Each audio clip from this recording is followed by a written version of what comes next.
Olá, sabe aquela sensação de estar preso num ciclo de dívidas e score baixo? Parece que não tem fim, né? Mas a boa notícia é que tem sim um plano para virar esse jogo.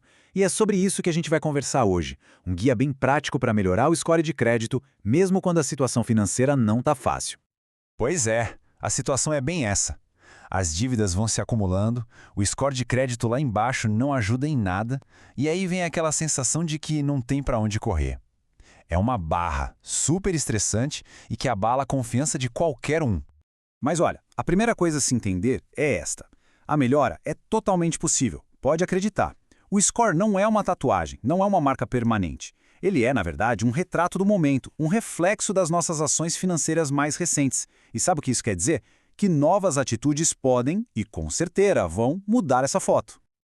Então vamos mergulhar nesse assunto. Para a gente começar a construir essa recuperação, é fundamental entender como essa dinâmica funciona, como os scores, as dívidas e, o mais importante de tudo, a esperança se conectam. Bom, de forma bem direta, o que é o tal do score de crédito? Pensa nele como uma nota, um número que resume todo o histórico de pagamentos e o comportamento financeiro. Para os bancos e as financeiras, ele funciona como um termômetro de risco, sabe? E o mais interessante é que o score é uma via de mão dupla. De um lado, claro, pagamentos atrasados e muitas dívidas jogam a pontuação lá para baixo. Mas do outro lado, o score responde muito, mas muito bem a ações positivas recentes. Então, pagamentos em dia, acordos de negociação que são cumpridos e até uma coisinha simples como ativar o cadastro positivo, tudo isso manda um sinal poderoso de que as coisas estão mudando para melhor. Beleza? Com essa base entendida, vamos para a parte prática. É hora de dar os primeiros passos.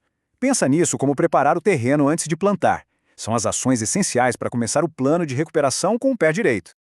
Então, o segredo aqui é organização. Primeira coisa, mapear tudo. Fazer uma lista de todas as dívidas, para quem se deve, qual o valor e, super importante, quais são os juros. Segunda, com essa lista na mão, é hora de entrar em contato com os credores para negociar. E terceira, um passo que muita gente esquece, mas que faz uma diferença danada, ativar o cadastro positivo. Certo. Agora que o terreno está preparado, vamos para o plano de ação. Estamos falando de um roteiro bem estruturado, pensado para 6 meses. A ideia é quebrar esse processo enorme em fases menores, mais fáceis de gerenciar e, o principal, realistas. Olha só como a jornada fica clara. A gente começa no que chamamos de mês zero, que é todo de preparação e negociação. Depois, no primeiro mês, partimos para os pagamentos iniciais. No segundo, é hora de fazer as correções. No terceiro, uma reavaliação para ver como tudo está indo. E aí, dos meses 4 ao 6, é a fase de consolidação, de firmar os novos hábitos. Vamos detalhar um pouco mais? O mês zero, o da preparação, é todo sobre ter clareza. Significa organizar todas as dívidas, de preferência numa planilha. Dar uma olhada no score atual para ter um ponto de partida. Ativar o cadastro positivo se ainda não estiver ativo. E aí, com todas essas informações na mão, partir para a conversa com os credores. Chegou o primeiro mês e a ação começa de verdade. O foco total é em pagar a primeira parcela de todos aqueles acordos que foram negociados. Uma dica de ouro para não esquecer, colocar as contas recorrentes em débito automático. E uma coisa fundamental, começar uma pequena reserva de emergência. Mesmo que seja com R$ 50, o importante é começar. Isso cria uma rede de segurança que dá uma paz de espírito incrível. No segundo mês, a gente entra na fase dos ajustes finos.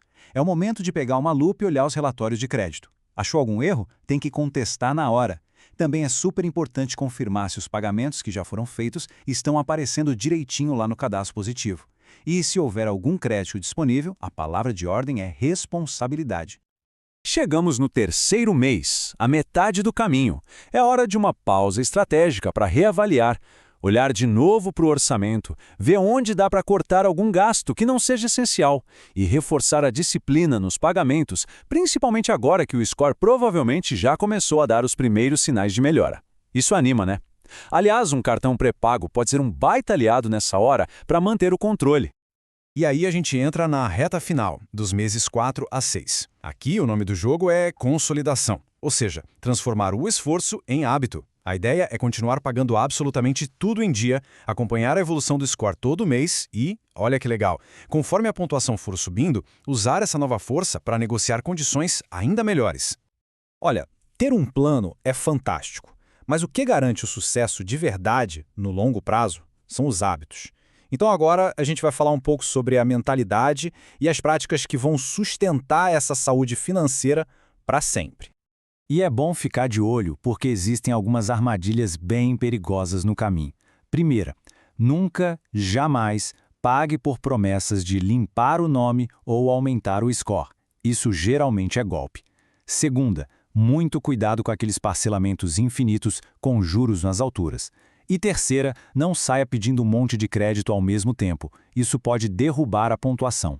Por outro lado, os hábitos inteligentes são até simples, mas muito poderosos. Guardar todos os comprovantes de pagamento, usar aplicativos de orçamento para ter uma visão clara das finanças e, de novo, automatizar os pagamentos sempre que der para garantir que nada seja esquecido. Tá? Mas como saber se todo esse esforço está valendo a pena? Medir o progresso é a chave. É isso que mantém a motivação lá em cima, porque a gente consegue ver os resultados concretos de todo esse trabalho. E aqui vai uma verdade que precisa ser dita. Pequenas vitórias são vitórias imensas. Quitar uma única dívida, por menor que seja, ou manter só algumas continhas em dia, isso já começa a mexer positivamente no score. Cada passinho na direção certa é um progresso real e deve ser comemorado. E como medir esse sucesso? De forma bem objetiva. A gente monitora o score e o relatório do CPF todo mês, anota quais dívidas já foram negociadas e pagas, e confere quais informações erradas já saíram dos relatórios. É a prova concreta de que o plano está avançando.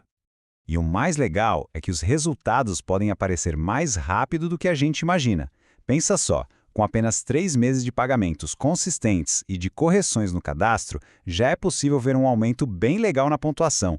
Isso é a maior prova de que o esforço compensa e muito. Bom, o plano está todo aí, as ferramentas também. Agora, a grande questão que fica é: qual vai ser o primeiro passo para começar a escrever essa nova história de recuperação financeira?